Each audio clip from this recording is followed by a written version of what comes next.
see yourself patching things up with BBM in the future? Do you see that happening at all? Well, I believe, ma'am, that we reached the point of no return. I really believe that we have reached the point of no return. And it is clear, ma'am, na parang they are really going after me. At gusto talaga nila akong tanggalin sa posisyon. And totoo talaga yung mga sinasabi ko na threats sa akin.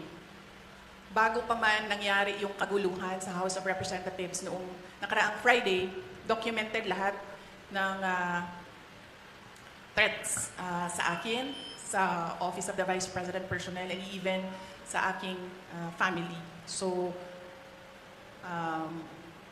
gusto kasi mag-Vice President ni Martin Romualdez. At hindi niya alam, ayaw ng mga congressman at ng mga senador na mag-Vice President si Martin Romualdez. At hindi niya alam na ayaw ng taong bayan mag-President si Martin Romualdez. Unfortunately, hindi maintindihan yon ni Martin Romualdez. Yun yung problema